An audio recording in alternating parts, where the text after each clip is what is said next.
Hello everyone, welcome to our Meetings Assistance for Jehovah's Witnesses channel. I hope all of you are doing well. In this new week, we are going to prepare for the comments from the section Let's Look for Spiritual Gems. We are in the week of January 19th to 25th, during which we will analyze the book of Isaiah chapters 24 to 27. Let's begin.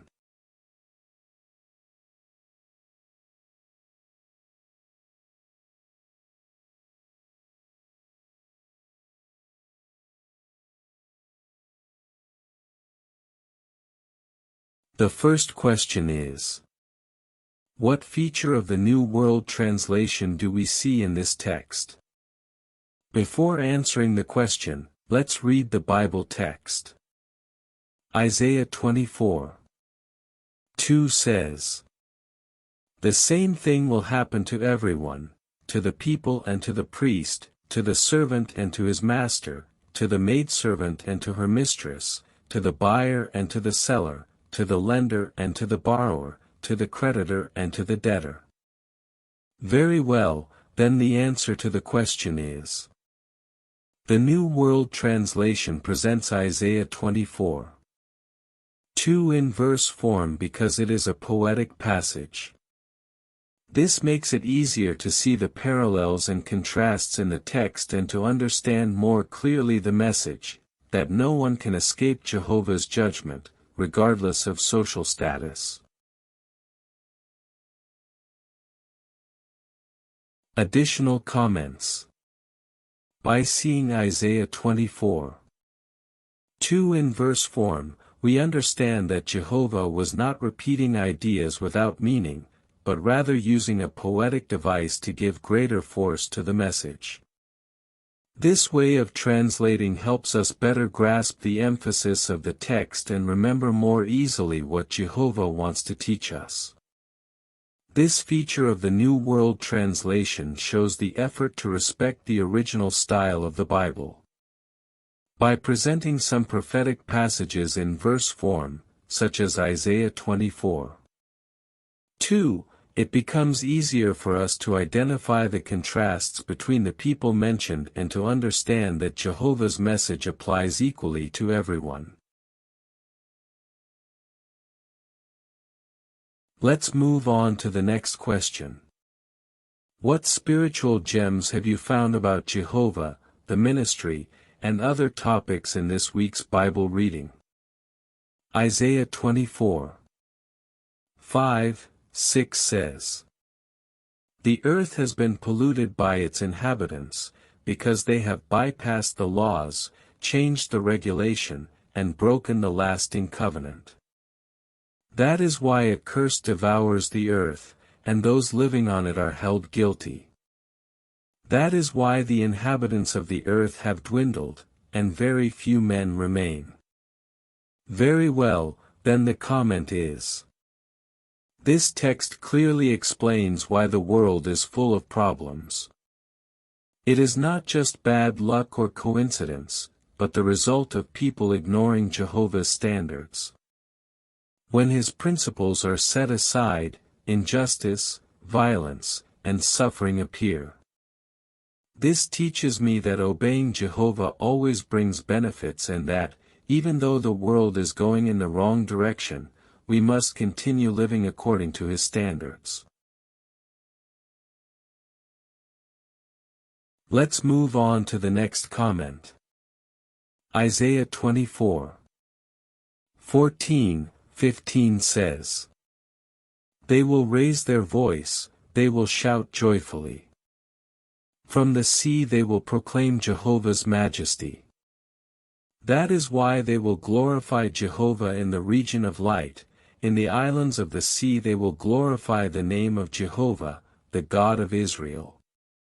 Very well, then the comment is: here we see that even when the world situation is complicated, there are people who continue praising Jehovah with joy. This shows that our worship does not depend on circumstances, but on our faith. It encourages me not to stop participating in the preaching work or attending meetings when there are personal problems, because by doing so I show that Jehovah is the most important thing in my life. Let's move on to the next comment.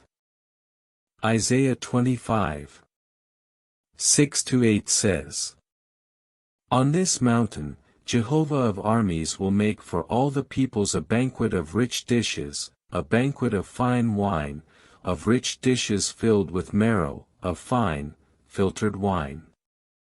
On this mountain he will swallow up the covering that is wrapped around all the peoples and the covering that is woven over all the nations.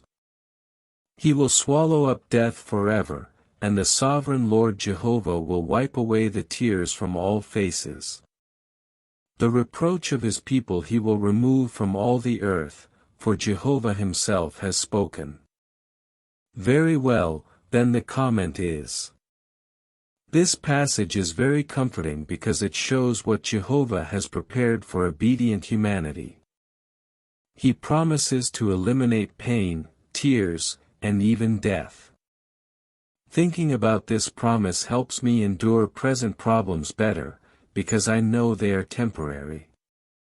It also strengthens my trust in Jehovah, since he not only sees our suffering, but already has the solution. Let's move on to the next comment. Isaiah 26, 3 says, "You will safeguard those who rely completely on you, you will give them constant peace, because it is in you that they trust." Very well, then the comment is. This text teaches us that true peace does not depend on having a life without problems. Rather, it comes from fully trusting in Jehovah. When we pray and place our worries in His hands, He helps us stay calm and not become desperate. This motivates me to strengthen my trust in Jehovah every day, not only when difficulties arise. Let's move on to the next comment. Isaiah 26, 12 says, "O Jehovah, you will grant us peace, because everything we have done you have accomplished for us." Very well, then the comment is. Here it is acknowledged that Jehovah is the one who allows us to have peace and good results. This verse helps me maintain a humble attitude and remember that I should not rely only on my own strength. It also encourages me to thank Jehovah for any spiritual achievement, because without His support we could not move forward or remain firm. Let's move on to the next comment. Isaiah 26, 20 says, "Go, my people, enter your inner rooms, and shut your doors behind you. Hide yourself for a brief moment until the fury has passed." Very well, then the comment is. This text shows that Jehovah knows when difficult times are coming and gives us instructions to protect us. He may not remove problems immediately, but He does provide spiritual protection and helps us maintain our faith. This gives me peace of mind, because I know that Jehovah never loses control and always takes care of those who trust in Him. Let's move on to the next comment. Isaiah 27, 2-3 says, "In that day sing to her, a vineyard producing wine. I, Jehovah, am safeguarding it. I water it constantly. I safeguard it night and day so that no one may harm it." Very well, then the comment is. The comparison to a vineyard shows how much Jehovah values His people.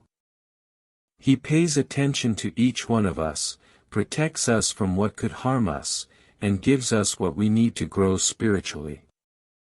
This makes me feel secure and motivates me to take care of my relationship with Jehovah, knowing that He takes a personal interest in me. Let's move on to the next comment. Isaiah 27:6 says, "In the days to come Jacob will take root, Israel will blossom and sprout, and they will fill the land with fruit." Very well, then the comment is, this verse reminds me that Jehovah blesses consistent effort. Even if at times we do not see immediate results in the preaching work or in our spiritual growth, Jehovah does see them. If we remain faithful and consistent, He will make sure that our work produces good results at the right time. Well, that was the analysis of the comments and answers for this week's Spiritual Gems. I hope it is of great help to you, my dear brothers and sisters. I send you a big hug, and may Jehovah always bless and protect you.